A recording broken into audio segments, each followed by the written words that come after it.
I'll take this one for you, Kaya. I understand that you're a little behind on the intros, but I don't mind throwing you a bone here. No. That person, he privately messaged me. He went through all of our bonuses as well, including the old legacy bonus episodes, the half-hour ones we used to do. So apparently, all of you break the 40 mark, and I'm sitting at a lukewarm 23-ish, which is just great. So coming to us today on episode 98 is technical problems and Skype. And also Jacksfilms. Hey, Jack. Thanks for joining us. Hey, thanks for having me, fellas.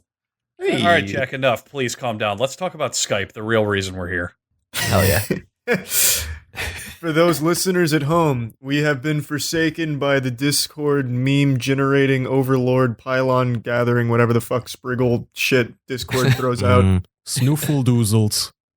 It just disconnected me in the most unsparklies of ways, and then I had to use the not-so-poofle-hoofle-doofle-huffle-puffle messenger to contact Charlie and tell him that, my fam wasn't lit.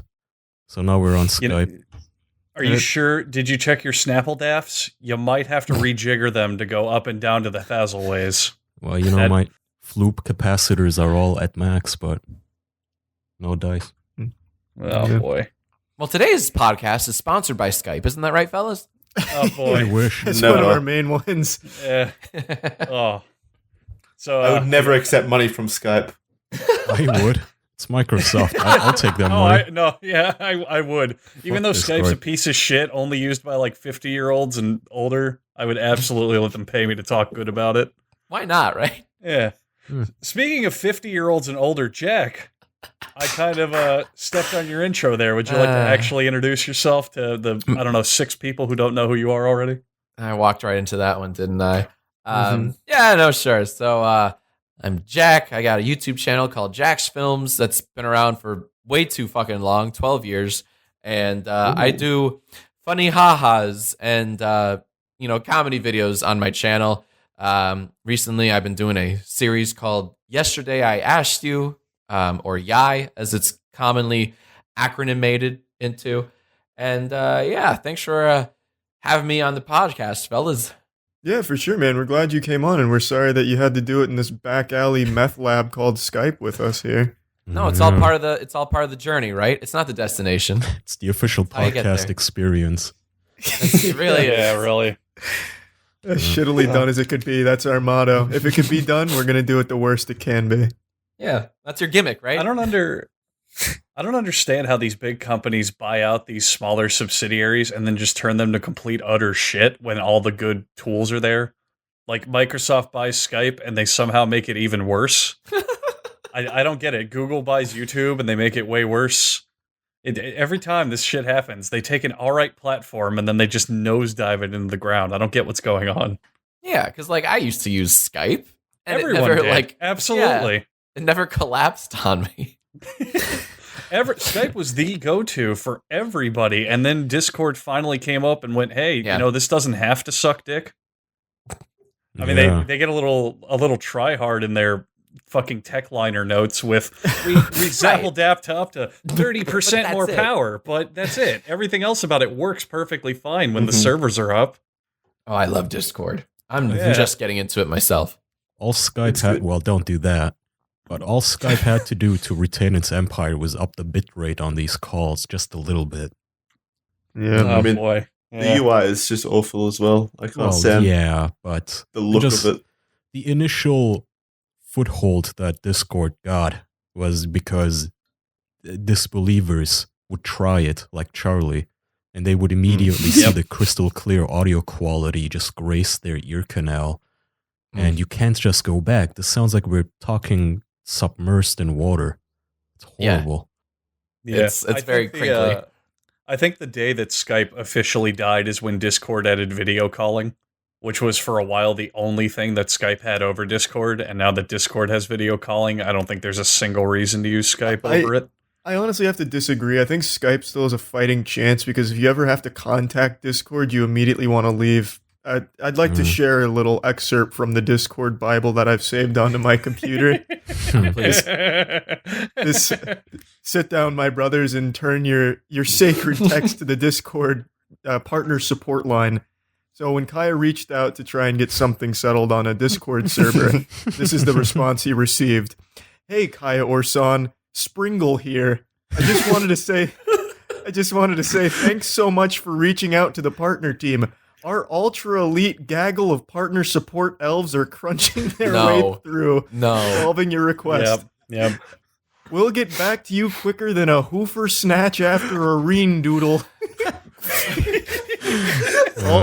all the cheers, Springle. Good God. Oh, my God. Yeah, that's a real message. How do that you is a do, real fellow Discord kids? message. Woof. So I'm glad that we brought this up because I wanted to make this a whole topic. Did you guys see my photos of my hair fucking product that I bought with the same shit?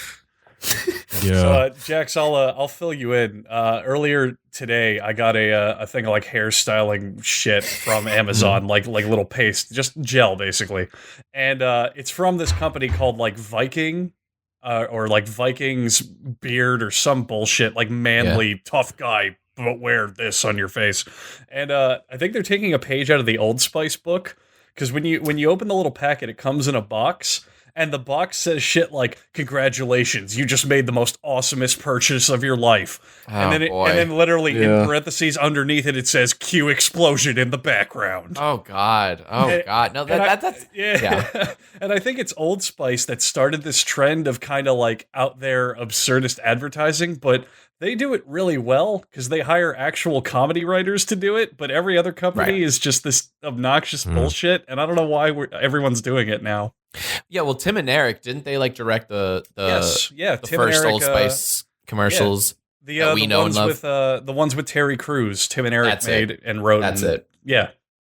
But and it works for them. But I want to ask, I wonder how many times your hair gel or whatever their marketing uses the word epic when they're describing Jesus. it. Probably at least 4 before the disclaimer.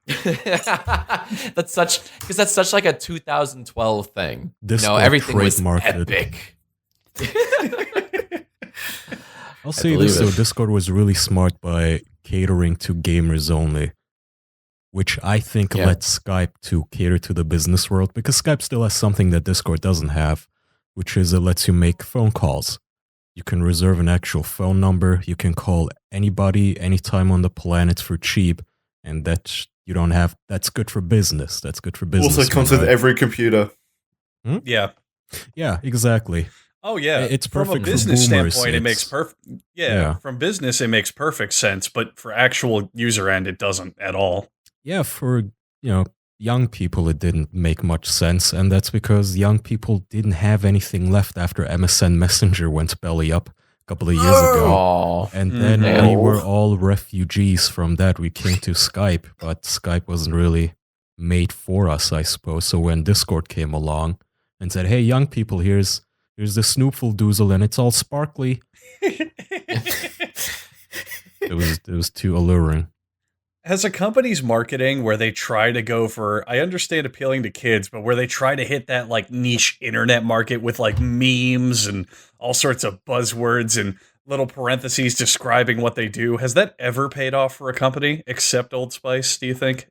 Well, you have their hair gel at the moment. Hey, I literally just bought it off reviews, and then I got the box and went, oh, fuck me. That's why I sent you guys photos. I had no idea. It made my day. Works. It probably does for certain people. Probably for older people, actually. They want to feel young. Sure, yeah. It's like, it's like the life cycle of memes. Whenever you see a meme at a sitcom, like that, it's reached the end of its life cycle. But who watches sitcoms? People over a certain age group. So like you'll see someone flossing. I saw the trailer for some terrible Christmas Netflix show, and at the very end of the trailer, it features little CGI elves flossing, doing the fucking Fortnite default dances and whatnot, and like that's the end of that meme life cycle. But of course, I'm sure the guys that slapped that together thought they were being super hip, catering to all those Fortnite Gen Zers and whatnot. But it was That was about the worst thing I've ever seen. I had a point. How hard did you laugh? I just got. I had to put my phone down. I was laughing so hard. Jack got up in the theater, started doing the floss dance with them. Absolutely. You bet your ass I did. That actually brings me to something I'd really like to talk to you about. It flows in beautifully with the Emoji movie. You made a meme reach such critical mass that you got invited to the fucking red carpet rollout premiere of the meme. It was the best day of my life. Let me tell you. Like I will tell my son that when he's born. That shit is born. Absolutely legendary. For anyone who doesn't know, the Emoji movie, you know, everyone's shitting on it and everything, but Jack took that shit to the next level. And the Emoji movie embraced the meme by inviting him to the fucking premiere with, like, you know, Sir Patrick Stewart and, you know, the janitor that cleaned shit off of the Emoji, you know, the Emoji Studios bathroom and shit. Everyone was there. Everyone, all the stars. All the stars were there. Thank you. What was the meme? What was the meme? Yeah, the movie itself. The movie's existence was the meme. And I got to give credit to their PR team. Like, to, as you said, to embrace the meme, to embrace like what it is, and to just like invite me, this guy that had been shitting on it for a year, out to the red carpet premiere. That was cool of them. So like they had a really good sense of humor about it. But that was such a surreal day. It was just me and my wife Erin walking around. Oh, there's TJ Miller. Oh, there's Sir Patrick Stewart. Like they were just right there. And I was too chicken shit to like go up to any of these guys, you know, because they're like, what the hell are you guys doing? But you know, it was very. I'll never do anything like that again in my life. Walk up right up to them. You should have. Same. Yeah. I mean, I say that like I'd be like, oh, that'd be so cool. You know, I was invited there. I'd definitely go up to him. But I feel like in the situation, if I saw Sir Patrick Stewart like 10 squirrel links away from me, I would be way too afraid to even look at him because I think he'd see me. I think and then he would notice that, and he'd be like, "What's that fuck over there doing? Looking all awkward." Kick him out. Kick him out. I don't want him at my premiere. Security. This man is bothering me from a distance. I think my resentment for these Hollywood assholes would override my social anxiety. I would walk up to him because I know he's just a paid puppet. You are there as a photo op prop, you douchebag. I don't think Patrick Stewart is a puppet. You are gonna take a selfie with me, and I'm gonna put it on my Tinder profile, and I'm gonna get laid. That's what you're there for. Well, now you're the puppet. There you go. Yeah, no, you're absolutely the puppet. And then wow. Yeah, and he does all that, and you walk away, and he just thinks, wow, what a genuine asshole. What do I care? I'm not going to hang out with Patrick I'm doing this Stewart. for money, but that guy was just genuinely unpleasant. I like to imagine for what? Because I asked for a selfie. He doesn't know what goes on in my mind. You told him that he's going to take a selfie. You didn't ask. You said you're going to take a selfie with me. Oh, no, that's what goes on in my mind. You just politely smile to them. Oh, okay. That's super different then. Okay. Yeah, that changes the whole scenario then. I thought you were going up to him like, look, you're taking a selfie with me for my Tinder profile, and then you're going to suck my wing about as though they have any honor or pride to begin with. You could get in their faces and demand a selfie. What's he going to fucking do? Call security. Yeah. On who? There's a lot the person who was invited? As far as he knows, you're on the same status as he is. As far as just say, hey, I'm Weinstein's left hand or right hand. I'm his man. So you better suck my dick like you sucked his. And then you get your selfie. And you put it on Twitter and you get bragging rights. Yeah, I don't think I'd take the same approach. I'd be way too fucking afraid. I think I'd go right up and say, hello, Mr. Stewart. Sorry to bother you, but could I have a selfie? I think, and then he would say, Sir Stewart, actually. Yeah. And then he'd pick you off. And then I get arrested. Right. You're a piece of shit. Give me a selfie. I honestly think he nailed that role. I don't know if you've seen the movie, Kaya, but that was an inspired performance from Sir Patrick Stewart. Probably one of his piece best. Of shit. Easily top 3 for sure. Mm-hmm. Man. Off the top of my head, I'm trying to think what else he's been in that I could like compare it to. Like what other Star shit Trek. movies? But I mean like shit movies. Oh, like, shit movies. Star Trek. This is an IMDb mission, and I won't do that to you guys. But no, great movie though. Really fun. Mm-hmm. Really fun. I would recommend to the whole Logan. That was nice. Oh yeah, he is in those movies. I haven't seen Logan yet. Neither. I haven't either. That's okay. On my to-do list. Either. Like I already know what happens, so like I can't really be spoiled, but like I still really want to see it. I think it's a great story. I enjoyed it. Do you ever get invested in something to the point where even though it's spoiled, you still react to it and feel like invested? Like someone comes up and they're all like, Robin dies at the end of this Batman story. And even when I'm reading it, I'm still like, whoa, Robin died. Holy shit. You know what I mean? I think what happens is like, I try to be surprised more. Like I try to force. So for example, The Force Awakens was totally spoiled by some asshole on Twitter, Han Solo dies, like, damn it. But I didn't want to believe it to be true. Even though, like, why would they lie about that? Yeah, so you convince yourself otherwise. I'm trying to convince myself. I do these mental gymnastics. Like, it doesn't really happen. It doesn't really happen. And then, of course, they're on the bridge, and he gets sabered, stabbed, whatever.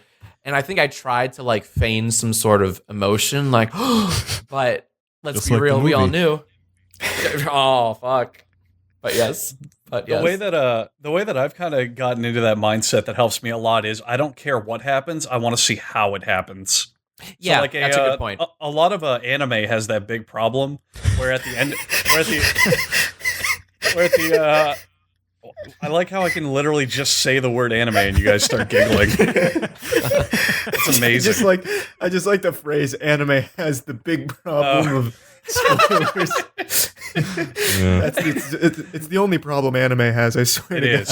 Yeah. The flawless animation form from Nippon rarely suffers from incident, but this one, I just have to bring it up. But no, they often have the problem where at the end of an episode they'll just spoil the next one. Like the famous Dragon Ball Z one when the Frieza saga was out, they're like, "Will Goku defeat Frieza?" And then the title of the next episode is Frieza defeated. Like amazing. Shit. So to me, the way that I kind of still get in that groove and that mindset is I think, okay, I know that Frieza's gonna get killed, but how? What's gonna happen? You know what I mean? That's true. That's something the title can't give away. Exactly. But one of the worst experiences. Do you guys remember or are familiar at all with You're the Man Now Dog? Oh, of course. YTMD? Okay. Absolutely. Old staple of the internet. The fucking day that the 7th Harry Potter book, the last Harry Potter book came out. I remember that. You go to the front page of you'rethemannowdog.com and it's littered with spoilers. Like, because, 7 people die in that book, one by one, in chronological order. Boom, boom, boom, boom, boom. They all die. And it was unfucking avoidable. And I, like, God damn it. It was just like in one fell swoop right before I was about to read, because I was like heavily invested in the Harry Potter books because, I was a, sexless virgin. But I was crushed. But at the same time, it's like, but how though? How does Fred Weasley die or whatever twin died? You can rationalize it however you want, though. It still would have been better if that had completely been a surprise to you. Naturally. Yeah. Who's Fred Weasley? It was the dad. That was the dad, I think, right? Yeah. No, brother. No, Fred and George were the twins. Yeah. Oh, right. The dad had a weird name, right? Wasn't his name like Ubiquitous Esteban. Weasley? Oh. Ubiquitous. Esteban Weasley. That's right. That was the Rogue Wild West of spoilers where people would drive up in their cars. I remember that. Yeah, for the lines for the book release and scream the ending and then fucking film it and put it on the internet. Yeah. Honestly, as cruel as that video was, oh my god, that was a gold mine of comedy for me back in the fucking days. Salty comments. Do you guys remember when the people on Reddit spoiled The Force Awakens? Which might have been an even bigger spoiler than, I guess, the Harry Potter ones, right? Even more people invested in it. You know that subreddit, I'm Going to Hell or something? Oh, I sure do. I'm going to hell for this. Yeah, I know that subreddit. Yeah. Well, what they did is they reached the front page with a completely unrelated meme. So they're on the front page of Reddit, and turns out if the moderators of the subreddit change the flare of the thread, it's still visible on the front page. So they just changed the flare of the thread to spoilers, and it would just Han Solo dies, this person dies, they die. And everybody who visited Reddit that day, whether or not they're even subscribed to that subreddit, they saw the spoilers. That's so fucked. The front page for Reddit became a huge spoiler, and everybody was rushing to the thread to talk about how this is not funny. I get the point of this subreddit. It's, it's things you go to hell for, but this is just beyond the pale. This is fun. This is not funny at all. We can laugh at dead children all day, but, a lot of people were really excited for this movie. Don't fuck with their Star Wars. Don't spoil my Star Wars. Angrily shaking their fists in the air. God damn this one. You went too far this time. Too far. Yeah. Oh. They targeted gamers.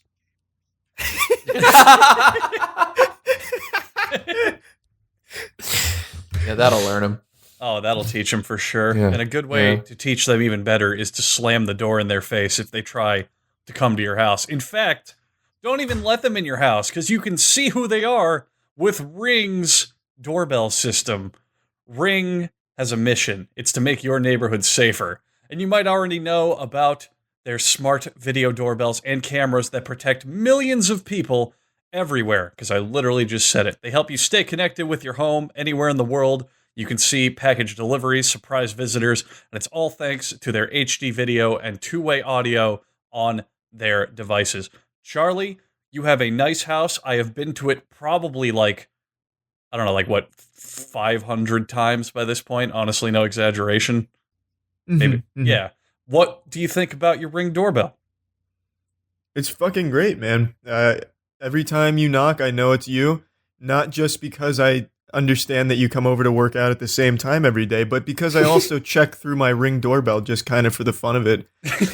Just spy on me, just for fun. Just listen, maybe you're stealing a package from my front door or something. I'd always know. I'm always watching. Yeah, I was wondering why it would take you 20 minutes to answer the door usually. Yeah. That's what it was. As a listener of this podcast, and if you're a fan of Jacksfilms, either one, we have a special offer on the Ring Starter Kit that's available right now, which has a video doorbell and motion-activated floodlight cam, and the starter kit has everything you need to start building a ring of security around your home. Just go to ring.com/official to check out this offer. That's ring.com/ what is it, Jack? Oh, I forgot. Say Jacksfilms. Yeah, say give your offer code. Oh man, shit, it's our so business. embarrassing. I totally just tuned out. That's okay, but you can tune back in with two-way video doorbells thanks to Ring at ring.com/official. Did you say it has a floodlight attached to it? Yeah. Apparently that's part of the starter kit. I know Ring has you can do this two-way communication thing where even if you're at the movies, you can talk to whoever is ringing your door. Does that mean if I was a dickhead, I could give them seizures by flashing the lights in their face? I guess it depends, really. I haven't used that feature on Andrew yet, but I guess I can give it a try. Do so next time. I'll keep my finger on that dead man switch, yeah. This is a good segue, though, into a question I'd also like to toss your way, Jack. Yeah. You said you hadn't necessarily done your homework on the podcast, and that's fine. So this one might catch you off guard, but it's a staple of the podcast. Sure. Do you have any interesting masturbatory tales, like a masturbation story that many of us probably wouldn't expect, or a very unique experience, perhaps, in that field? Oh, boy. I didn't know that was a tradition. It truly is. I'm not making it up. Yeah. That's funny. No. Well, I don't, because I've never masturbated personally myself. I'm waiting till we have kids to try that out. Gross. I don't know what that means. What the fuck does that mean? It's like unlocking an achievement in a video game. You can't masturbate until you unlock kids. That's right. Yeah. Then you can do it all you want. But no, personally, no, I can't relate. Yeah. Man of God, then. Well, I try. Yeah. Purity and all that such nonsense, and all that I stuff. guess. And that business. Sure. Man. I wish if I had done my homework, I would have had a much better answer for that. Damn. You would have whipped something up yesterday just to be prepared. You would have jerked off for the first time right before coming on. I would have really done my homework. Yeah. Sure. Would have adopted a kid. Is it too late for me to ask or to turn the table on you guys? What are some of the best stories you've heard or you've got in regards to that? Oh, that's kind of cute. I have a favorite one that one of our guests have told us. If you guys don't, wait, Andrew, do you mean our tales personally, or ones on the show that we've enjoyed? Either or. Okay. Yeah. Charlie, why don't you tell yours and jog everyone's memory then?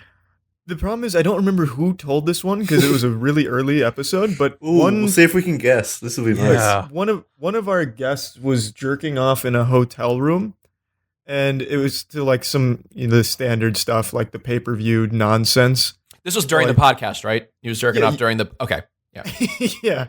As he was recording, he was telling us about it. It was something like he was watching hotel television. It was like the plain benign stuff that I'm sure we've all fiddled ourselves to growing up. Gordon Ramsay, yeah. Yeah, the cooking channel, the such. And he jerked. He didn't have anything to catch the cum, so he did it over like a coat that he thought his parents weren't going to use during the trip, I believe. Oh, I remember this one. Yeah, and then the parents came back and got the coat, and the mom wore the semen covered coat. I'm sure my details are spotty, but that was the gist of it. Whoa, that was David Cross, right? And he was telling the story from the perspective of another person he knew. No. Logan Marshall Green told a story similar to that from another person, but one of our guests, a much earlier episode, told us a story in a hotel room. It was very similar to Logan Marshall Green's, where he was the one that came onto the coat. So maybe they both told the same story, like it wasn't genuine. Yeah, maybe they're friends, and this, the other person was always them. I remember David Cross's was that he fucked the refrigerator. Jackson. Yeah. Refrigerator? The one that I remember, I definitely don't remember who said it, but I just enjoyed the concept of it, where it wasn't even due to a lack of resources or trying to not get caught, where every time he'd come, he'd just open the window and do it out the window. I really enjoyed that one. I forgot who said that, but I just love that idea. Was that like a fetish of his, or no? Just went, hey, why should I have to clean it up? I can just put it out the window. Huh? Okay, yeah, right. Like it made sense. I've heard worse ideas. He fucking bombs away. And every time I think of it, I just imagine him living on like the 10th floor and just whoever's below having the worst day. It was casually explained, wasn't it? It was? Oh, it might have been. I don't know. I think it was casually explained. Yeah. He said he would just jerk off while making the videos and then just do it out the window because his computer was by the window. Oh my god! If any of you, big names out there are listening to this episode, please message us and let us know. You can claim your masturbation story. Fuck that. Yeah. If any fan out there has any skills, use RPG Maker to make a trivia game of all the masturbatory stories and matching them. That'd be fun. I'd play Official Quest, the RPG Maker game about the podcast. That'd be great, right? I'd love that. You get to like a troll on a bridge, and he's like, to pass the bridge, you must match the man to his masturbation tail. That'd be awesome. I'd play the fuck out of that. I've heard there are some dedicated fans out there making a official dating sim in RPG Maker. Oh, cool. Wasn't that like almost a year ago? I think it's a different group now. I'm not too sure. I just got a message the other day. It's in development. It's gonna be like Duke Nukem. I'm excited for it. I'd play it. I am too. I'll fucking Max play and it. Kai, do you have any that you can recall from a guest that you particularly enjoyed? Oh no, not really. I don't remember any. You heard one masturbation story. You heard them all. Yeah. They all kind of tie together. There's one where I can't remember I can't remember who it was, but someone was jerking off and they just busted a nut directly into their own eyeball. Ooh. Was that someone on the show? Or was this just in the streets? No. That was we were talking about self-sucking, and he was like, I tried it, but all I accomplished was... Sark. Yeah. Sark. Was it Sark? Yeah. Sark's the only other one that is bonded with Andrew on self-dick sucking on any level whatsoever. Yeah, that was Sark. We should just attribute every story to Sark, because that man's just a fucking cavalcade of cool things that have happened to him. Yeah, I was thinking about inviting him on for a bonus one of these days. We should. Yeah, that'd be good. Oh, man. Do you have a good story in general, Jack? Just a fun tale, a whimsical yarn that we might enjoy? Yeah, since you let us down with this one. Yeah. I really did. Story. Oh, God. All right, can you narrow it down for me? A story like I got one. To jerking off. No. I've got the category then. A youthful, embarrassing tale. Something that you did while younger that you regret. Okay, perfect. I got just the story. Okay.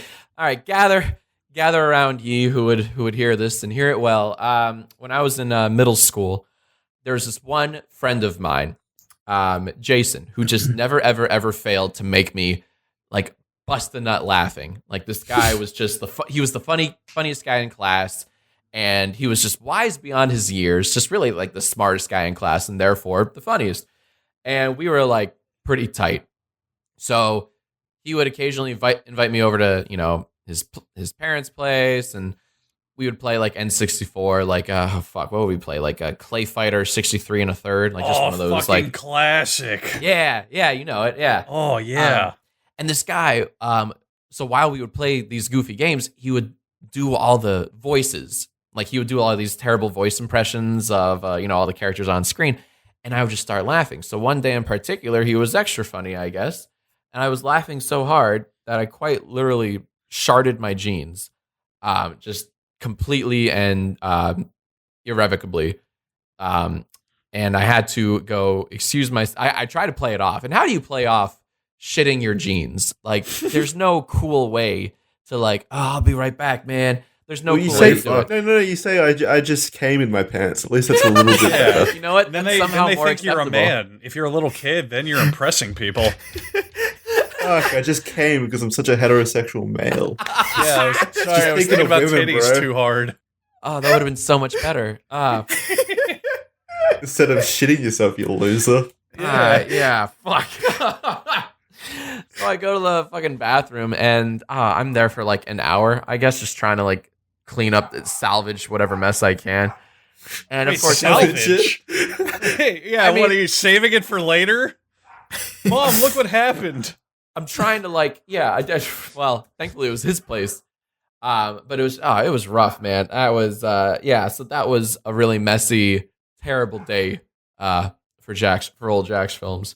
Wouldn't recommend that, but God, was he funny. God, did he know how to make a guy laugh.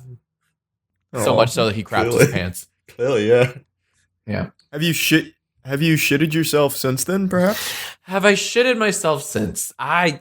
Top of my head, don't, you know, like you think I'd remember something like that, right? So I don't think so. I think I was a one and done type experience. But man, I've come close. I feel that, man. Yeah. I think my last shitted pants were, I already told the story, but I was probably like 13. I think that's when I finally kicked the habit. 13? Yeah, somewhere in that ballpark. What's the story there? I was just playing City of Heroes, and I'd sneeze so hard that I like diarrheaed out of my asshole and like completely shit up my parents' office chair. Oh, How did you sneeze the shit out? Yeah, well, it was a really hard sneeze, I guess. I don't know. I had the shit, I guess, and I sneezed, and I just diarrheaed all over the place and fucking annihilated that chair. It was as if like someone had turned over like a septic tank in my parents' office in that one particular location. Were you still smelling your own ass at the time? No. I was way past that point. Okay. You gotta tell Jack about that. There's a story there, isn't there? Yeah. I've had some weird habits. Shitting my pants was never a habit. It was just a couple of times, really. Fun little accident. Okay. Yeah. I love that you preface that whole story with, I finally broke the habit. I didn't mean to mislead you. Sorry for the clickbait on the premise. Oh, but no. I did have a habit of smelling my own asshole growing up. Ugh. Okay. Yeah. No, I think honestly that's not that weird to me. I feel like that's kind of a kid thing to do. Exactly. I had a habit. I think we can relate to this. I had a habit of smelling wherever I just sat. If I was like sitting on a carpet floor as a kid. What the fuck? All right, you know yeah. What's wrong with you both? I'll take ass smelling over that. That one's just weird. Well, I had to make sure I didn't leave my mark, but oops, I always would. What the fuck would you do if you did? Oh, I smell dookie. Uh-oh. Like, what was your I plan? clean it, right? I didn't have a plan. I was 23. I didn't have a plan. All right. Wait, you were 23? I've grown older, and I wasn't 23. Jesus, Andrew. Well, maybe I don't know. Maybe he's like a hypochondriac. He's a super clean guy. He has to make sure for his health. Yeah, one of those. Yeah, I know, it's the best. It's the best taste of indicator. Smelling your health. No, I'm not that guy. I'm glad we could relate. At least So would you do that in public? Would you smell where you previously sat in public, or just in the comfort of your own home? I think in the comfort of my own home. But my parents definitely knew, because like I heard them over. They weren't even subtle. They were like right in front of me, but they were like just talking like, he sniffs after where he smells, right? And I was like right there. Granted, I was like 5, but yeah. Oh, you would think they were mad because you were hogging all the smells. They weren't mad. They were just like, what the fuck do we do? Do we intervene, or do we just let him like phase out? Like what do we do? It's gonna be a serial killer. Because like I'm so glad I'm like, I don't know, if I were a parent, I don't know what I would tell my kid if he started smelling where he sat. Like, do you just kind of like let him grow out of it and pray to God that he does? Shove him back up there. He's clearly not done cooking yet. Oh God. So okay, then we were both closeted ass enthusiasts, self-ass enthusiasts. Wait, Charlie, I've got a question to ask you then. I can't remember the details of the story. When you say you smelt your own ass, do you mean, did you rub your ass and then smell your hand, or did you like do some kind of weird gymnast move to get your face in your own ass? No, I've never like rimmed myself. I wasn't in the region though. No. I've never been that flexible. I'm not a contortionist. I'd bend over in front of the mirror, like a porn star style, and just put my ass as high in the air as I could, and then just rub it with the side of my hand and sniff that. He had a funnel system with a little tube. A Rube Goldberg device. A one-man human centipede. With a hose from your ass to your mouth. Wait, so did you wash your hands afterwards? Oh, absolutely, yeah. Even when I was a kid, I was a little afraid of germs, but the smell of my own ass was something it was an exception to the rule. Yeah. What the fuck? I never liked the smell of it. It was always repulsive to me, but I had to keep checking to make sure I wasn't starting to like it. Oh, speaking of smelling ass, so I have this thing where when I go to the supermarket, I have to try new things because I get bored if I eat the same thing over and over. And cheese, who came up? I'm the same with way. Like 90% of these cheese kinds where they all smell like shit, literal shit, not even exaggeration, this isn't hyperbole. All of them smell like unwashed ass. Not all, but you know what I mean. And you know what sucks? Some of them that smell like that taste really fucking good. I can't. It's always the tastiest Andrew. ones. Smell the worst. You can't, really? No, I opened I didn't know this up until like recently just how bad they smelled. I just heard stories about this sort of stuff. So I opened the package and the whole kitchen would just smell like I just put my nose up somebody's unwashed ass. Like, girl, you didn't wash this, did you? That's how it would smell. And I know immediately, okay, this has to be quarantined. So I get the saran wrap it and just throw it in the trash. I can't eat that. I can't smell that because every time I'm about to put it on a piece of bread or something, I'm gonna smell shit. That's not appetizing. It's disgusting. And who was the first person who came up with this? I think about that a lot. The first person to come up with like any type of food really must have been a super brave guy. Exactly. Just not even brave, but a fetishist. No matter what age, cavemen knew what shit smelled like, and I assume they didn't eat their shit, right? So I'm gonna put this in my mouth. Exactly. Yo, dude, that smells like Dookie. Give me a piece. Somebody left out a piece of cheese, which was fine, and then it started rotting and had like these little maggots inside of it crawling, and it started smelling like sewage. And somebody looked at it and went, what are you gonna do? Go hungry for lunch? No. Food science is fucking weird, Kaya. I mean, think about it in that same tangent. Who took the idea of, what would make this milk taste better? If we fucking infected it with bacteria. Yeah. Now we have yogurt. But let's basically rot it. It'll taste great. Yeah. But see, then at least to all of your basic senses, it's not repulsive. It doesn't smell terrible unless you leave it out too long, right? Yogurt doesn't smell bad. Milk doesn't smell bad. Cheese, most don't smell bad. But there is an obvious warning sign, you would think, if it smells like the stuff that comes out of your back end. Yet somebody thought it would be a good idea to put it on his tongue. And so I can't help but wonder, did this start as a fetish? Like maybe someone actually liked making cheese smell like ass and he would rub it all over himself. Some German dude in the like 1800s maybe. And then he accidentally got a piece of it in his mouth and he liked it. Absolutely. No, I think it totally started as a fetish because the human race has just been historically horny, super horny. Oh, yeah. So I wouldn't put it past, the caveman or whoever. Like, yeah, for sure. Tried to fuck it, and as he was like vigorously fucking it, like a bit flew up into his mouth. And he went, "Oh, like, good idea." Hey. That way, Jackson, you said vigorously fucking. Mm-hmm. Okay, because I got something that might help you get yourself into a position where you are vigorously fucking hot chicks, because it's Movement Watches. Movement Watches is a company started by two little guys in their basement saying, I think that we can cut out the middleman with a bunch of watchmakers and get, it wasn't a goddamn basement. Don't sell them short. Don't make them out to be these losers. All right. In the basement of a mansion. It was a very nice basement. No, still a basement. No, they were the badass couple from The Conjuring. They were busting ghosts and demons, and one day they decided, hey, you know what? How about a watch? Not even ghosts could resist, and we can catch them all. That's how you got MVMT. So this spooky October, you can fight off ghosts with your great sense of fashion. By getting a Movement watch for just $95. Jacksfilms is already super scared because of how scary good these deals are. I like that. Movement is able to give you these great prices on designer watches by selling online and cutting out the middlemen and all the retail markup and blah, blah, blah, all the garbage that you don't need. Just get the watch. That's all that matters.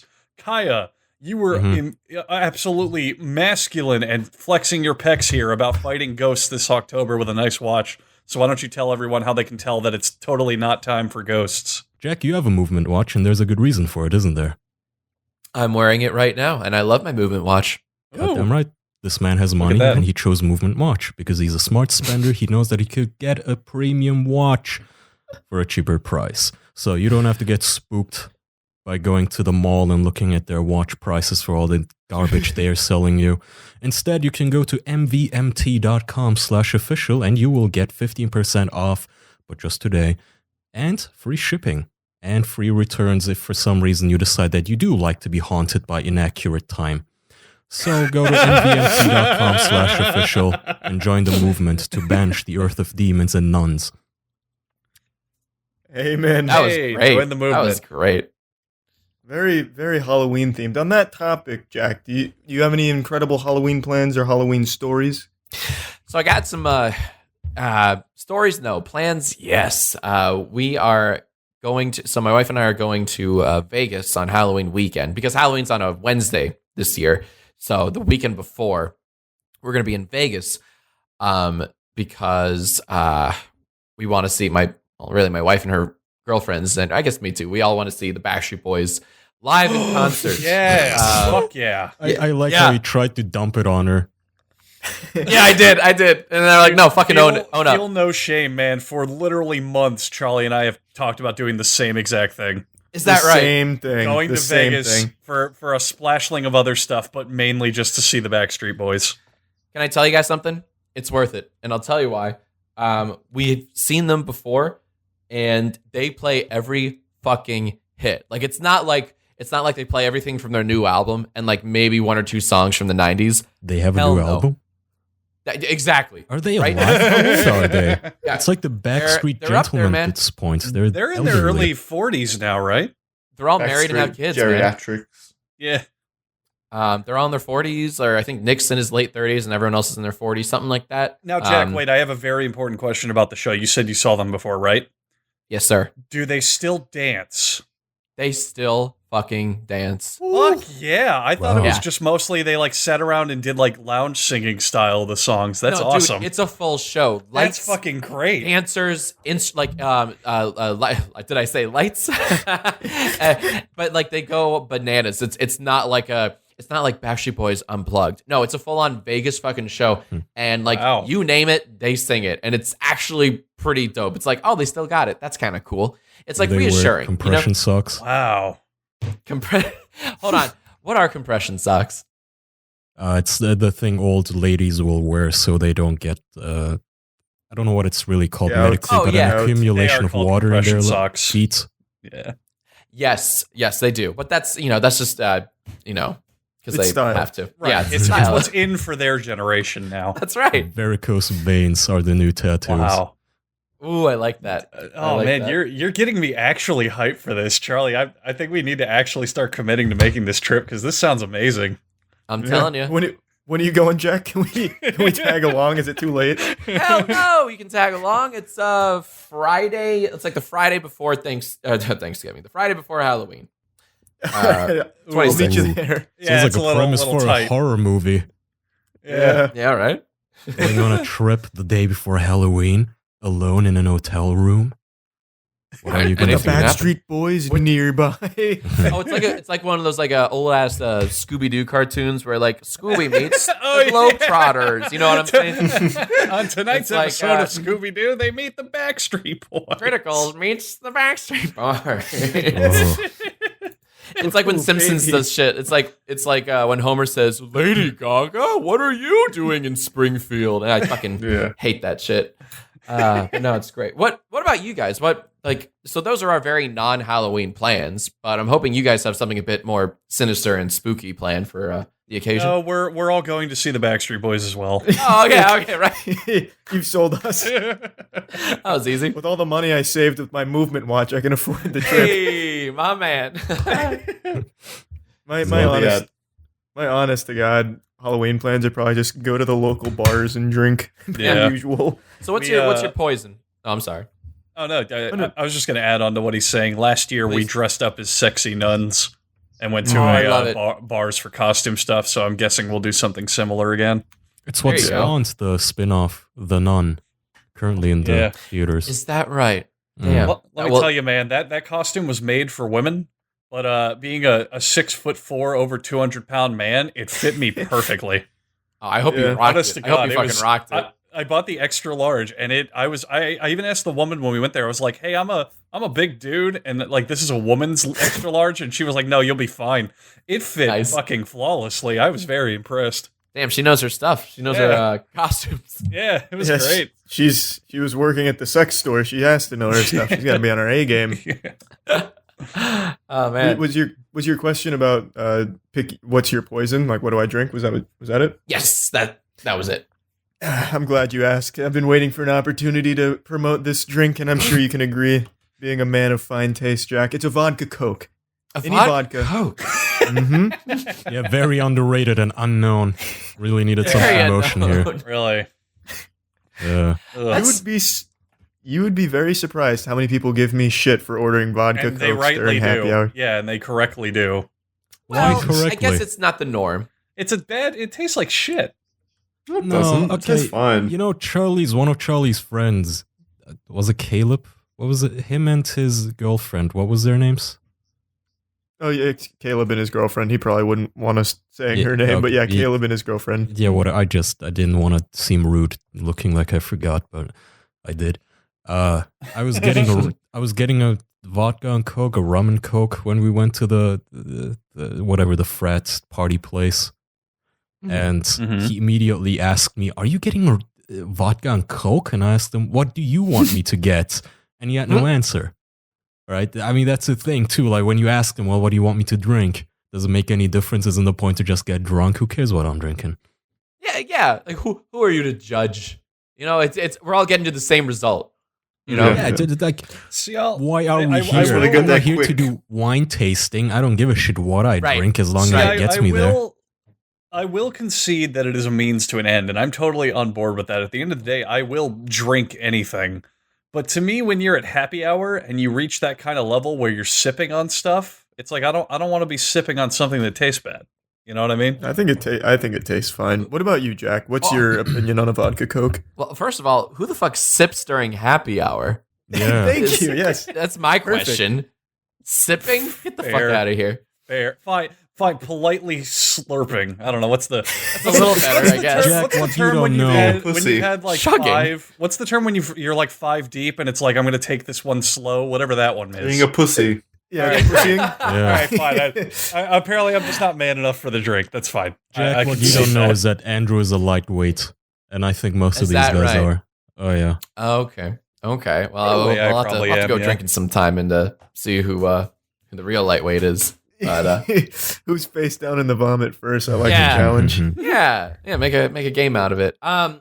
So when I'm feeling okay, I got a few choices. So my regular go-to, if I'm really boring, which I am, is a vodka club. I'll just get a vodka club, maybe with like a spritz of lime or some shit, and that's like so I can stay hydrated while I drink. And if I don't care about hydration, then I'll rev it up to either a Di-Cerrone on the rocks, which is not very, it's not potent, but it's tasty, it's nice. Or my ultimate go-to, if Aaron lets me, is a Long Island. Long Island's, yes. Oh yeah. My lord! She hates when I get those. She's like, "Oh, don't! You get so angry when you drink those. Don't, dude." Long Island's at every bar in the whole world, cheap, strong as shit, get you fucked. Long Island's are like a godsend to fucking casual drinking. What are Long Island's? They're literally some guy out in some fucking tropical paradise somewhere went, I love drinking, but I'm not getting shit faced quick enough. So a Long Island is literally like 4 different alcohols and some Coke, and that's it. Yeah. So I'm reading right now. I just it's a triple sec vodka, tequila, rum, and gin. Oh my god! Yeah. And then with a little splash of Coke. Normally, I usually get it with a club soda, but Coke also just makes. And here's the thing: it's dangerous because it tastes fucking good for a thing that has 5 things of liquor. It tastes good. Yeah.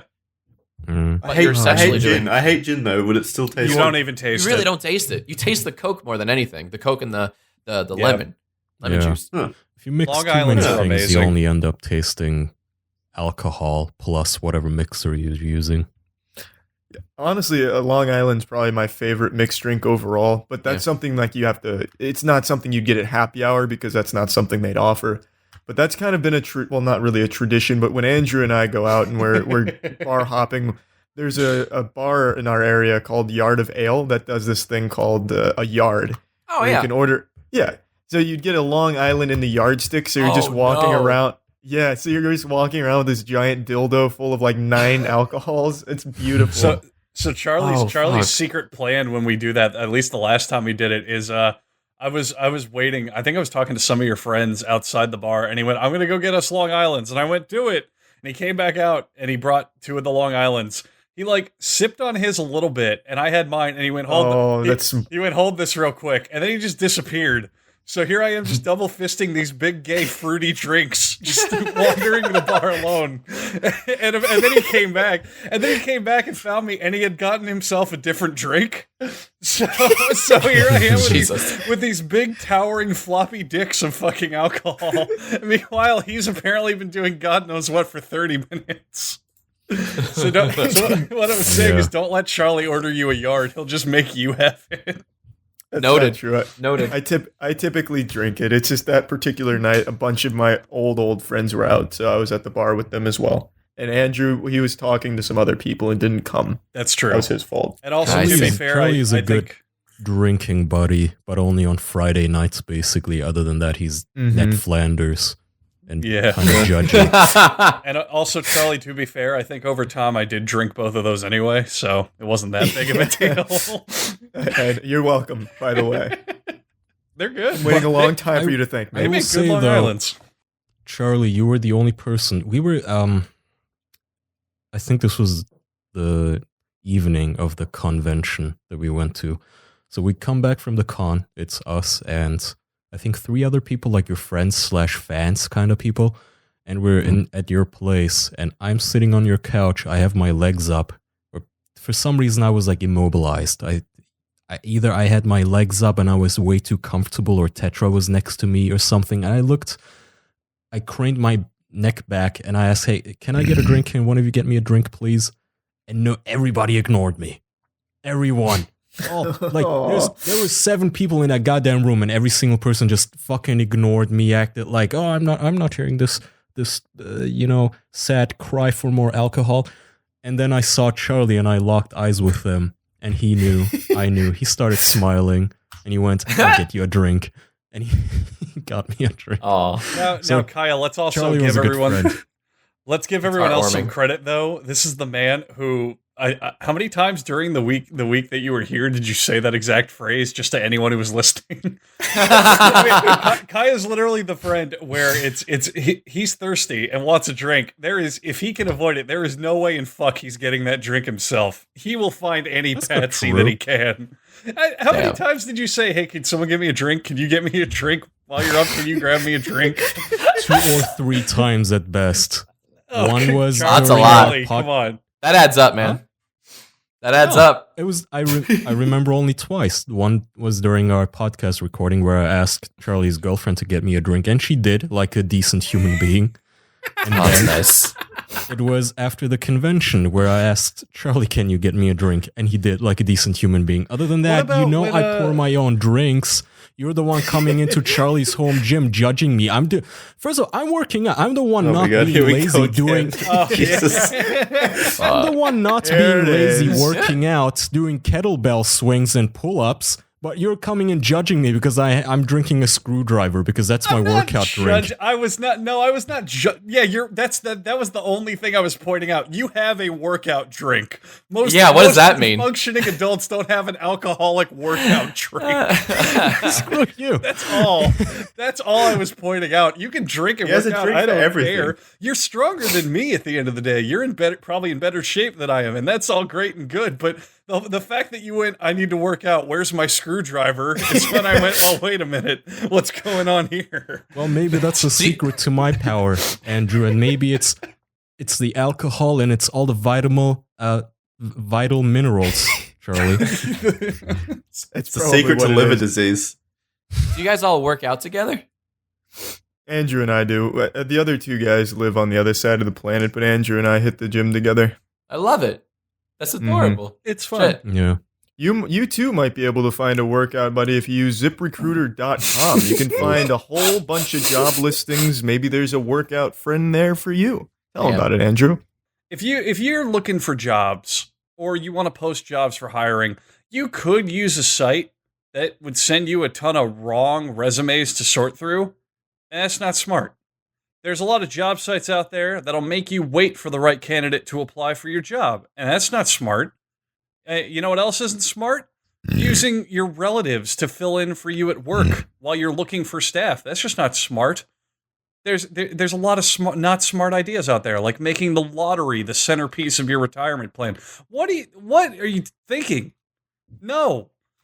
People need to work. They need fulfillment in their jobs and in their life. And if you need to fill a job or have a job filled for you, you can go to ZipRecruiter.com/official to hire the right person. They don't depend on candidates finding you. It finds them for you. It's got a powerful matching technology that scans thousands of resumes, identifies them, and sorts them by skills, education, experience, actively inviting them to apply for your job so you can get candidates fast. It is the number one.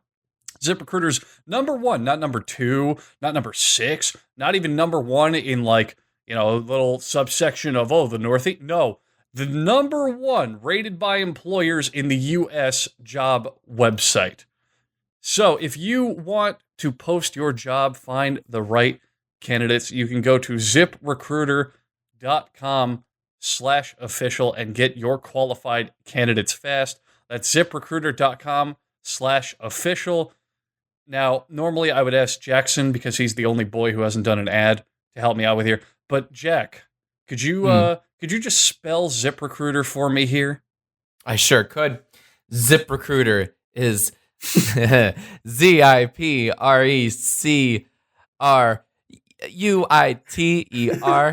You nailed it. /OFFISIAL. Well, S? no. S. Oh, wow. Fuck. S. Whoa. That took us by surprise. I get my letters confused, fellas. Oh. You try. That must be his personal link for his sponsorship deals. Yeah, really. But if you want to take it from the 4 smart guys in this episode, you can go to ZipRecruiter.com/official, OFFICIAL.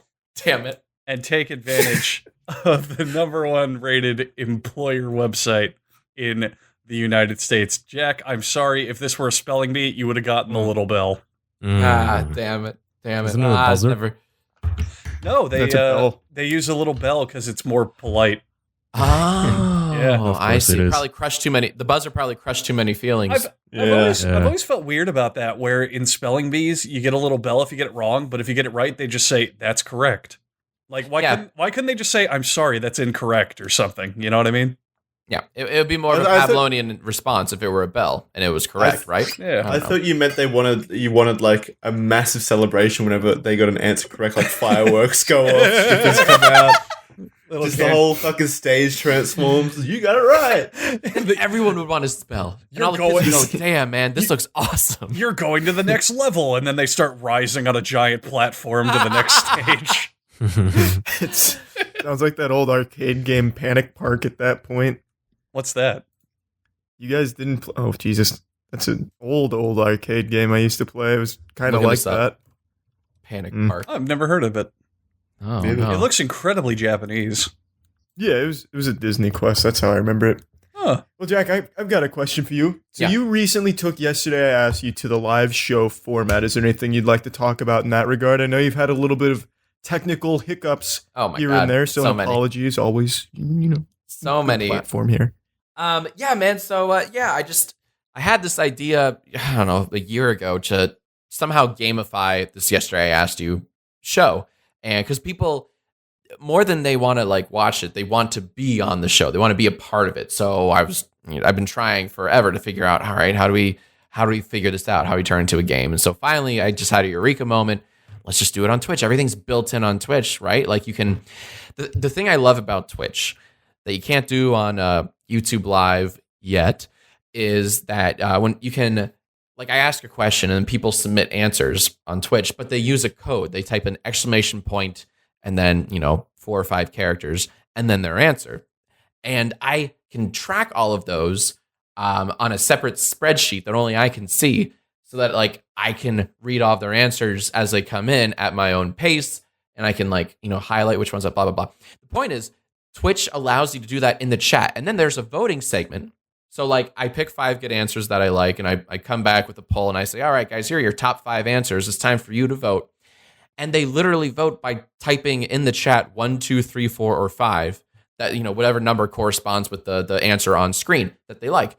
And it's just so beautifully integrated. And I love that about Twitch. There's just the technology is, I'm still learning, more and more about it every day. I'm very much a novice at this whole Twitch thing, but I just love this level of interaction. Like if you have a Twitch account, you can play this virtual game on your fucking phone. Like, you don't even need the app. You just go to the URL and it's all there. And so I'm still, as you mentioned, I'm still ironing out all the kinks. Sometimes we have a game and sometimes we don't. But when it works, it's really, really cool. It's kind of neat when it comes together. It's like a game. It's like a live game show, I guess. We play twice a week, every Tuesday and every Friday. And thousands of people join up every session. We have our own little community, and it's free to play. You don't have to be like a paid subscriber or anything like that. If you have a Twitch account, you can play, and that's how we see it. It's really well done too. It's a nice big old production that he puts on over there. Oh, thanks, man. Thank you. Yeah, I try to dress it up like a little show. Like there are quote unquote commercial breaks. So like while I'm going in and like making the polls and finding answers, I'll throw up like an older sketch or like a little highlight reel or something. Or we have like our own little mini Kids Bopify It mini games, and that's a whole thing in its own. But it's a lot of fun. That took weeks to put together because we had to write music for it. We had to get animations made for it. And I literally had to have guys come over to my house to figure out the coding for it and, explain to me what the fuck a Stream Deck is. But it's a lot of fun. Yeah, man. And now we can get to a less nice topic. Are you prepared to get absolutely fucking manhandled in our DDR showdown? Should you ever publicly accept the challenge? Oh, I was wondering when you'd bring that up. Oh, please. And honestly, this is so sad. I used to have a working DDR system. Like, I used to have a mat. I've gone through like 3 mats, dude. I have no luck with DDR mats. They keep breaking under my colossal obese weight, I guess. I don't know. Something. Long story short, you have a fucking great setup. Whenever I see a video or even pictures, like you got the full arcade experience at your home. So I'm going to show up unannounced. I want to make it a surprise. I'm not going to give you a fair warning. Down. Yeah, I'm going to track you down. I'll see you through my Ring doorbell. You'll never surprise me. Ooh, good. Way to bring that back. But I'm so down for something. We gotta make that happen. I'm glad you came on before that showdown because I don't think you'll be talking to me after the fucking brutalization. Andrew's seen these fiery feet in action. Tell him about it, Andrew. Please. So it's a hot topic for debate here because Charlie is what I like to call a bar baby. He he holds on to the bar. Oh, here we go. If you gave him a regular mat with no bar, he would be waddling like a toddler everywhere. I'd wipe the floor with you, Charlie. If you didn't have that bar, I see you with the bar. That bar's for chumps. All right. So here's the thing. When very first we were getting into DDR, I was already into it before he was kind of picking it up, but I just literally had like my computer and a USB mat, and that was it. And I did it as cardio. Like my whole point was, I'm just gonna do it, after a workout and just do it for fun. So I got pretty decent at it, but under the limitations of I didn't play it that often, and I didn't have a bar, and it wasn't a legit setup and this and that. So he got the big machine, and he very quickly outpaced me in skill. He's way better than I am now. But I do think that he has a little bit of the handicap in the bar, in that if they took it away, I think like his power level would be halved. But that's not like a good argument. You can make that about like anything. LeBron James is good at basketball, but if you took away dunking, I don't think he'd be as good at basketball. It's a dumb argument. That's not true at all. I think LeBron James would be just as good at basketball without dunking. Absolutely not. That's so not a fair analogy. Yeah. It's part of the game. The bar is just a handicap.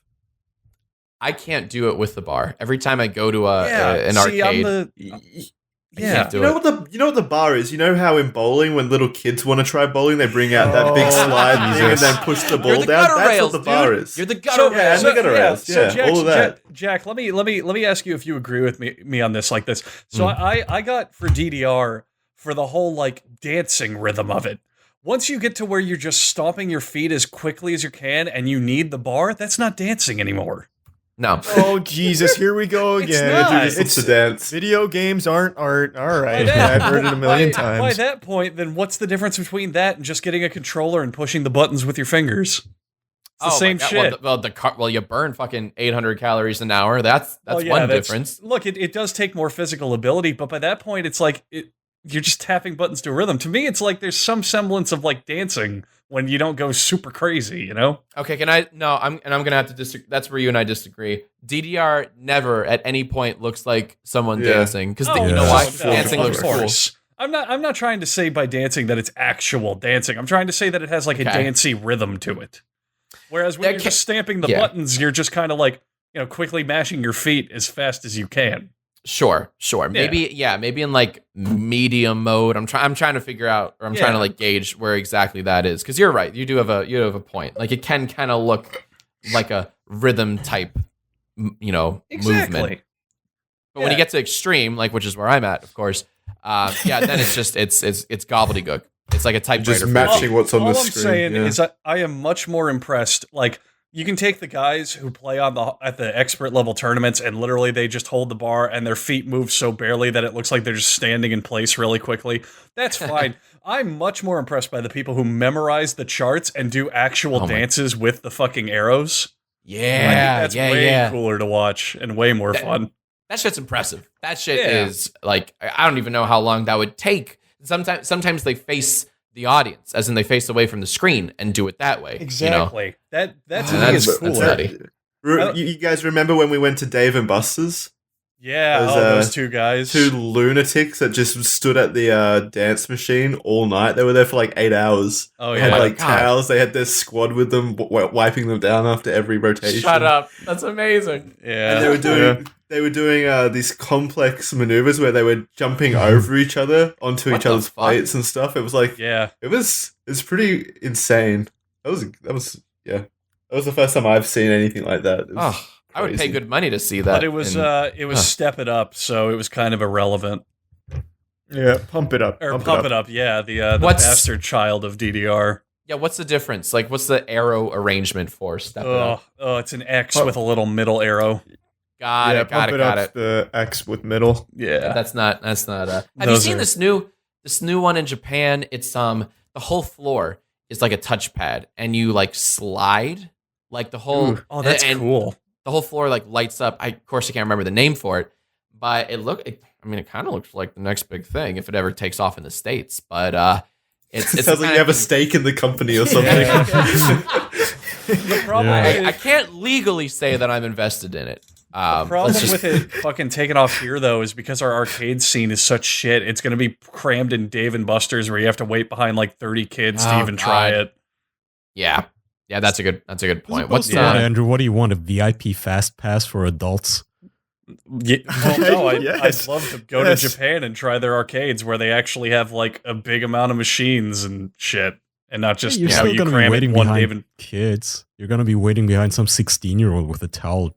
But there's a big difference between where if you're in America and Dave and Buster's goes, we got the new DDR slide machine, and they have one machine and it breaks immediately and everyone's crowding it, as opposed to where you go to Japan and they're like, hey, we got 30 new DDR slide machines. It's like there's a big difference, you know?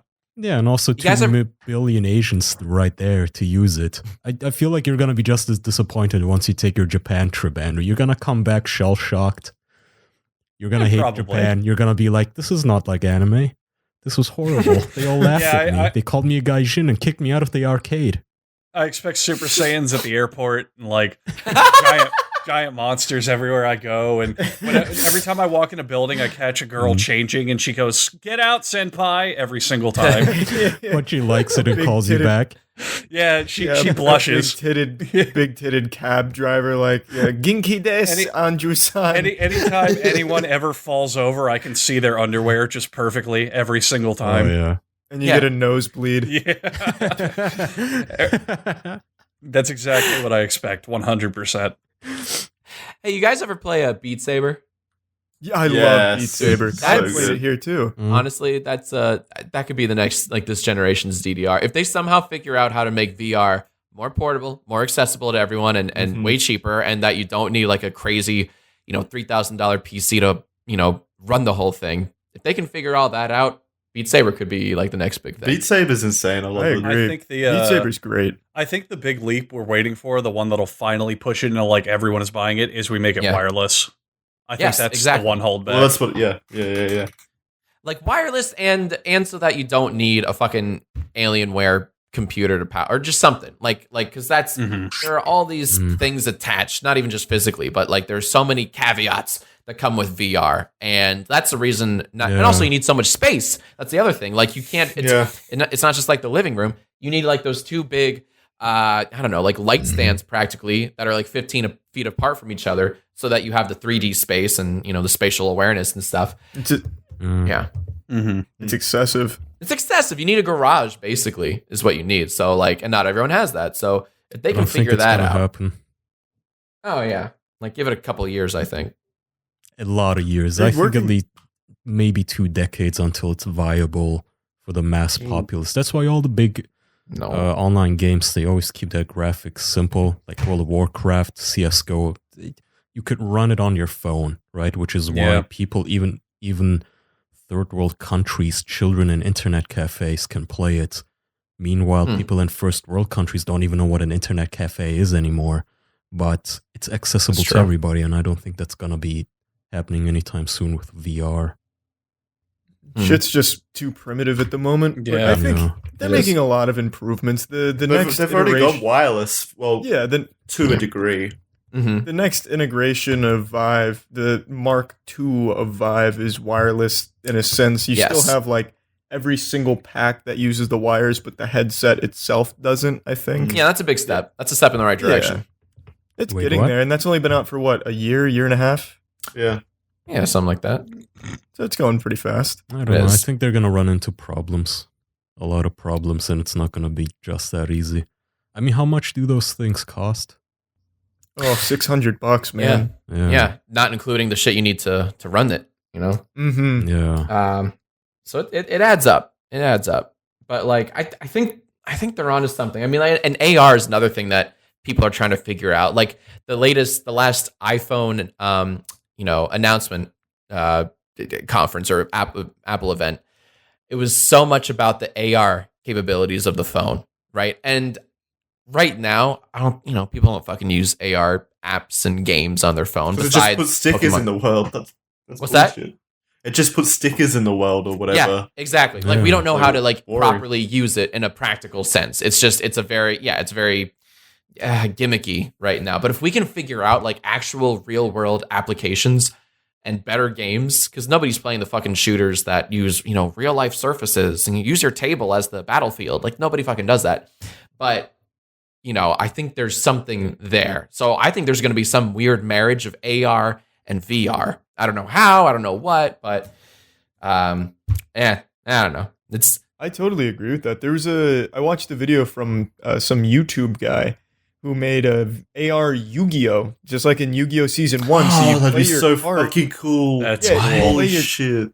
You play your cards on your phone like, I want to play the Blue Eyes. So you scan the Blue Eyes on your phone. It shows up in the world on AR with your glasses on, your Google glasses or whatever the fuck they are. And I don't quite know the terms or what they are. But then you see it just like you would in the show. And I thought that was a really interesting and fun use of AR. See, that made me kind of optimistic. That's inventive. Yeah, we need more people like that thinking outside the box instead of shitty, Apple games or whatever. Like that's innovative. And I like that. Fuck, man, I hope he releases that soon. I forgot all about it till you brought up the AR thing. I want to see his updates. He's probably got this shit in the real world now. Fuck AR. He's probably built like a Yu-Gi-Oh! Pegasus Coliseum now. That guy is onto some gold over there. Genius shit. Yeah, for real, man. So what big ideas do you have cooking up? What can we expect from you in the future, Jack? God damn. Man, I'm trying to, besides the whole YouTube thing, which I'm trying to keep afloat for as long as I can, I'm trying to branch out more into the Twitch world, and it's specifically the Yai Live thing, the Yesterday I Asked You Live thing, just because I think there's a lot of untapped potential there, and I'm trying to see where else I can take this game show, where else it can live or how else it can live. So I don't want to reveal too much. And it's just I'm talking with some guys and trying to figure out what's next for this Yai Live thing and where else we can take it. So national tour. I'm calling it right now. That's honestly, that's one of the things we have talked about. That's not a terrible. I was talking with my manager. VIP tickets for life now. I get to come to all the shows. The Willy Wonka's gold ticket. Fuck. Just like that. But yeah, just trying to figure out how to, gamify that. I keep going back to that word, but besides that, not too much. Just kind of keep trucking along. YouTube changes every day, so that's always a fun game to play. Like which Shane Dawson vid's trending right now, it's but that's a whole other story. That's a whole other podcast. Oh man, not to poke the sleeping bear here. Are you not a fan of his docu series on Jake Paul and such? Oh no, I'm not a fan. But I have not kept up with it. I just kind of and I'm not speaking for everyone, but I got a little tired of it recently because it's just there's no point. I don't think, is Jake Paul a sociopath? I don't think that's the question. Because then we're trying to justify his actions. And it's I don't want to justify the Paul brothers' actions. We shouldn't be giving these guys the time of day. So why are we trying to figure out what's the secret? What's the method behind the madness? And it's there is none. They just know how to exploit YouTube titles and they know what kids like. And that's as simple as that. There's no sob story behind it. I think the whole Shane Dawson thing is romanticizing drama too much. That's my main problem with it. It just cultivates that whole ecosystem. Yeah. Mine is well, I'm sorry. No, please. I was just going to say the biggest problem I have is he makes these videos. The Jake Paul one is the biggest one. It's just like a fucking vacation. The latest one, I don't keep up with them. I skim through them. I honestly can't stand them because it's just nonsense and it's going to be inconclusive stuff. It's just speculation and overreactions. Yep. But the latest one he put up is he goes to Jake Paul's house and just rides a dune buggy with Jake Paul and vacations around his home. And he's oh, Team 10's great. oh, this is Team 10. But Jake, you're a sociopath. Oh, I love Team 10. And now I'm doing a kickflip on a skateboard. I'm just watching Shane Dawson, have a vacation. Yeah. That's a great way to put it. And like, honestly, to his credit, to Shane's credit, the fact that he's making tens of millions of people watch 40, 50 hour-long YouTube videos at a time is incredible. Oh, man, yeah. It's game-changing. Like, you can't take that away from him. And like, making these docuseries is a very cool medium. But it's definitely a testament to how engaged the audiences are to the drama. Yeah. And I watched the first 4 episodes, I think, in full, and it was like the 5th one, and then I was just like, I'm not invested in this, because it does. You're exactly right. Like, it turns into like, let's humanize them a bit, and it's like I can already hear people saying, "What's wrong with humanizing Jake?" And it's just, I don't know. There's no real point to be made. It really. You said it beautifully, where it's just like watching him be on vacation. I don't think drinking the Team 10 juice. Is going to say that. Okay, fair enough. I frankly don't think they give a fuck. Yeah, you have a point. You have a very good point. It's just like I'm over it. Like it's a great idea to make this docuseries, but I'm kind of over it. And yeah, especially from Shane's perspective, he had the financial means to make it extremely well produced, which it very much is. Mm-hmm. And he stretches it across 8 fucking parts on the same topic. It's unreal. Yeah. The way he's able to milk the topics for that long and keep the audience engaged the whole time is nothing shy of remarkable. Absolutely. Mm-hmm. Absolutely. Like that is a feat in itself, and you can't argue that. So I give him props for keeping people engaged for 2 or 3 hour blocks, worth of series. This is the question I want to ask though. Yeah. Jack, in your honest medical opinion, is Shane Dawson a sociopath? No, I don't think either of them are sociopaths. I think Shane is very smart in that he knows how to market a series, because like going back in the very first tweet, or the teaser video, I suppose, for this whole Jake Paul series, he says, like, it shows clips of Jake Paul's, hellish, chaotic lifestyle.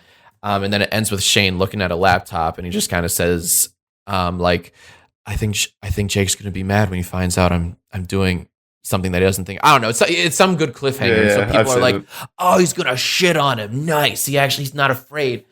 And that was very, like, and of course it hasn't quite lived up to that promise, but he was really like, that's genius marketing. It's all about tea. It's all about wigs being snatched. That's what he knows gets views and engagement, and that's what he knows his fans like. They want to see the quote unquote tea spilled. And a little piece of me dies whenever I use one of those fucking metaphors and slogans. But honestly, I don't think he's a sociopath. He's very, very good at what he does. He's a great editor. He's a great producer, and he's a very good marketer. I think sociopath isn't quite the correct classification for him. Mm-hmm. Yeah, I agree. You heard it here first. BetterHelp counselor Jacksfilms has accurately and professionally diagnosed Shane for all of us here. God fucking damn it! Oh my god. I guess I got a little bit of flack for that, because I was one of the disgusting YouTubers that did a BetterHelp promotion, and this was before I knew any of the the controversy, because I don't get brands by myself. I feel like I should let viewers know. I have a couple of managers that come to me with brand deals, and I don't know how you guys do it with yours, but I have one guy from Full Screen. That's my MCN. I have another guy with another company, and I don't read all the terms of service, like all the conditions and the contracts. I kind of assume that these guys vet it for me. You know what I'm saying? So somehow the BetterHelp thing slipped through the cracks, and I did not know the actual controversy behind it. So I do apologize, and that's on me. I didn't think I had to read the TOS. No, you're definitely in the same position as a lot of YouTubers. There's nothing. Nobody fucking knew that was a scam. There was just one rogue guy on Yelp must have read all their terms, man. Yeah, that's such an incredible controversy that sprung up because there was that debate not long ago about how useless terms of service are, and then it really played a huge role here. And whether or not BetterHelp is a scam, I guess, is still up to interpretation and up in the air and everything. But I don't think anyone who promoted it is at fault. I feel like the intentions behind it were pure, at least. Yeah. I think that's the best way to put it. Yeah, like you get X number of brand deals. I think one is it's inevitable that one will fall through the cracks. I mean, I don't know. I'm not doing it justice, but yeah, I was caught in the dark. I guess I got a little bamboozled. Myself, could happen to anyone, man. Yeah, well, 100%, man. But that being said, BetterHelp.com/official, right? We're still taking them on. It's not too late to sign up. Let drama stuff out, ad reads. Heyo. Yeah, we're at that point, Jack. So go ahead and plug anything you'd like, and really appreciate you coming on, man. Oh, thanks for having me, guys. This was a blast. If you listeners liked anything of what I was saying, on YouTube, you can find me at Jacksfilms, and I upload 3 to 4 times a week. It's mostly that Yai series, but I try to slip in, some good videos every now and then. And then on what's it called, Twitter, I'm also Jacksfilms. Jesus, I forgot what Twitter was called. And then, of course, on Twitch, also Jacksfilms, I do this fun game called Yai Live every Tuesday and every Friday. It's a lot of fun. It's like a live hour-long game show. Come join us. We are a cult. Amen. Beautiful. All right, man. Thanks again. Thanks for coming on, man. Thanks, lads. This was a hell of a time. This is a good time. We gotta drink in DDR sometime. Fuck yeah, man. Anytime. Hell yeah. Send us out, Jackson. All right, and thank you everyone for listening to this week's episode of the official podcast. Really appreciate you sticking around and giving us the view. You can head on over to patreon.com/theofficialpodcast if you feel so inclined to throw a few extra bucks our way. There's a bunch of bonus perks over there, full episodes. There's a Discord, stuff like that. You can go see the rewards at that link. That's everything. Thank you, and we'll see you next week. Bye everyone. Friends. Bye. Bye-bye. See ya.